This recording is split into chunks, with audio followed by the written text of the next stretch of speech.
Ashlin Westwood നടത്തിക്കൊണ്ടിരിക്കുന്ന ഏറ്റവും വലിയൊരു പരീക്ഷണമാണ് ഡാനിഷ് ഫറൂഖിനെ CB-യിൽ കളിപ്പിച്ചുകൊണ്ടിരിക്കുന്നു എന്നുള്ളത്. അപ്പോ ഡാനിഷ് ഫറൂഖ് എന്തെങ്കിലുമൊക്കെ ഒന്ന് ബെറ്ററായി ചെയ്തിട്ട് നമ്മൾ ആ ഡാനിഷെ കൊള്ളാമട എന്ന് പറഞ്ഞ് നാക്കകത്തിടുന്നതിന് മുമ്പ് അവനടുത്ത മിസ്റ്റേക്ക് കാണിച്ചിരിക്കും. അതാണ് ഏറ്റവും വലിയ പ്രശ്നം. അപ്പോ ശരിക്കും പറഞ്ഞാല് ഇന്നലെ നമ്മൾ ആദ്യം കളിച്ചുകൊണ്ടിരുന്നത് നമ്മൾ 10 പേരും അവര് 12 പേരായിരുന്നു. അതായത് ഡാനിഷ് ആ ഒരു രീതിയിലാണല്ലോ നിൽക്കുന്നത്.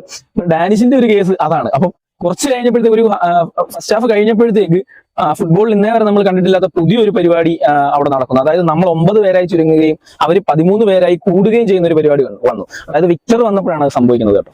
അപ്പോൾ ഈ രണ്ട് സാധനങ്ങൾ എന്തിന് എന്നുള്ളത് ഒരു ക്വസ്റ്റ്യൻ തന്നെയാണ്. ഇപ്പം ഡാനിഷിനെ പറ്റിയിട്ട് നമ്മൾ മറ്റൊരു വീഡിയോ ചെയ്തായിരുന്നു. സോ ഡാനിഷിനെ സംബന്ധിച്ചിട്ട് അവന്റെ എപ്പോഴും ഒരു പോസിറ്റീവ് സൈഡ് എന്ന് പറയുന്നത് അവന്റെ ഫിസിക്കാണ്. ഡാനിഷിന്റെ ഫിസിക്ക് കാരണമാണ് ഡാനിഷ് എപ്പോഴും ഇങ്ങനെ ഓരോ മാനേജർമാരും ഡാനിഷിനെ സെലക്ട് ചെയ്യുന്നത് എന്നുള്ളതാണ് എന്റെ ഒരു അഭിപ്രായം. വിക്ടർ എന്തിനാണെന്ന് എനിക്ക് ഇപ്പോഴും മനസ്സിലാകുന്നില്ല. വിക്ടറിനേക്കാളും ഒരുപാട് ഇമ്പാക്ട് അജ്സൽ ഫസ്റ്റ് ഹാഫിൽ ഉണ്ടാക്കിയിട്ടുണ്ടായിരുന്നു. എന്തിനാ അജ്സലിനെ വലിച്ചു എന്ന് എനിക്ക് മനസ്സിലാവുന്നില്ല. പകരം വിക്ടറിനെ എന്തിനു കൊണ്ടുവന്നൊന്നും മനസ്സിലാവുന്നില്ല. അത് മാത്രമേ ഉള്ളൂ. ഈ ഒരു കാര്യം മാത്രമേ ഉള്ളൂ എനിക്ക് ഇപ്പോഴും മനസ്സിലാവാത്തതും അല്ലെ നെഗറ്റീവായിട്ട് കിടക്കുന്നതും. സോ നിങ്ങളുടെ അഭിപ്രായങ്ങൾ കമന്റ് ചെയ്യുക.